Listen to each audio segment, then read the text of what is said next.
Doctor साहब, इस वक्त हम गाय के फार्म पे हैं जी हाँ। यानी कौ हिफर्स के पास हैं। इन दोनों फार्म्स में फ़र्क क्या बेसिकली? जी, मैं वही अर्ज़ कर रहा था कि इसमें बेसिक चीज़ ये है कि इसकी जो प्राइस है वो तकरीबन भैंस वाले जो जोटी है उससे तकरीबन 50% इसकी कॉस्ट कम है, लेकिन इसके और उसके अगर प्रॉफिट्स को और बिज़नेस को अगर मद्देनज़र रखा जाए तो इनके अंदर रेजिस्टेंस पावर या क़ुव्वत मदाफ़त बहुत ज़्यादा है, नंबर 1।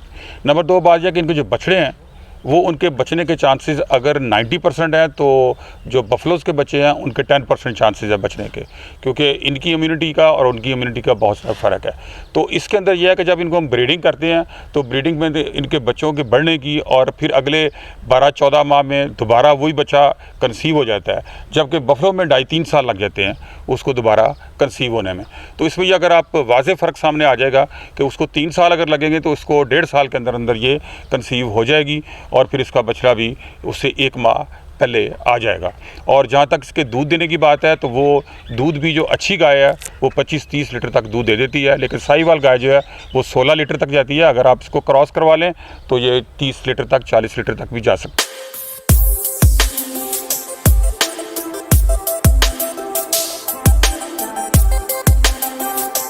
डॉक्टर साहब, आपने बताया कि जो बफलो है उसकी कॉस्ट भी ज़्यादा है, दूध भी कम देती है और उसकी जो डिमांड है वो भी कम है, तो फिर ये सस्ती भी है गाय जी जी, और इसके बेनिफिट्स भी ज़्यादा हैं, दूध भी ज़्यादा देती है, तो फिर इसका फार्म जो है वो ज़्यादा सक्सेसफुल होना चाहिए। ये थोड़ा सा हमारे नाज़रीन को बताएं, ये क्या साइंस है? देखिए जी, बात यह है कि आपको तो डेफिनेटली पता होगा कि मार्केट के अंदर जो भैंस का दूध है उसको ज़्यादा पसंद किया जाता है, और अगर भैंस का जो दूध है वो 70 रुपीज़ पर केजी या पर लीटर सेल हो रहा है तो वो 130 रुपये भैंस का दूध जो है वो सेल हो रहा है, तो डेफिनेटली उसके अंदर मार्जिन जो है वो 100% ज़्यादा है इसकी निस्बत। और दूसरा ये है कि भैंस जो है वो तकरीबन पूरा साल 1 साल या 1 साल से भी ज़्यादा दूध कंटिन्यूसली देती रहती है, और उसके अंदर इतनी होती है कि वो प्रोटीन्स और जो उसकी फैट्स रेशो हैं वो अच्छी खासी ज़्यादा होती हैं इसकी निस्बत, और वैसे भी मार्केट में वो ज़्यादा पसंद किया जाता है। तो इसका जो दूध है थोड़ा सा इसको पतला कंसिडर किया जाता है,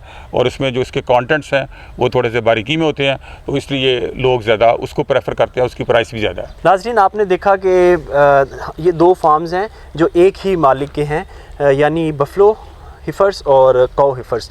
तो ये दोनों फार्म में डॉक्टर साहब ने बड़ी ज़बरदस्त तरीके से फ़र्क बता दिया है कि जो भैंस का फार्म है वो सिर्फ इसलिए कामयाब है कि उसके दूध की डिमांड बहुत ज़्यादा है मार्केट में, जबकि गाय का दूध निस्बतन कम पसंद किया जाता है। तो ये था इसमें बेसिक फ़र्क। हम नहायत मशकूर हैं डॉक्टर साहब के जिन्होंने अपना कीमती टाइम हमें दिया। नाज़रीन, ये था आज का प्रोग्राम जिसमें आपने देखा कि हिफर्स यानी गाय के बच्चे और भैंस के बच्चे जो मादा हैं इनको कैसे छोटे से लेके इसको बिज़नेस प्रोसीजर इसका क्या है, कैसे इसको बड़ा करना है, कैसे इसको प्रेग्नेंट करना है और कैसे मार्केट में सेल करना है, ये दोनों बिज़नेस फिजिबिलिटी हमने बताई।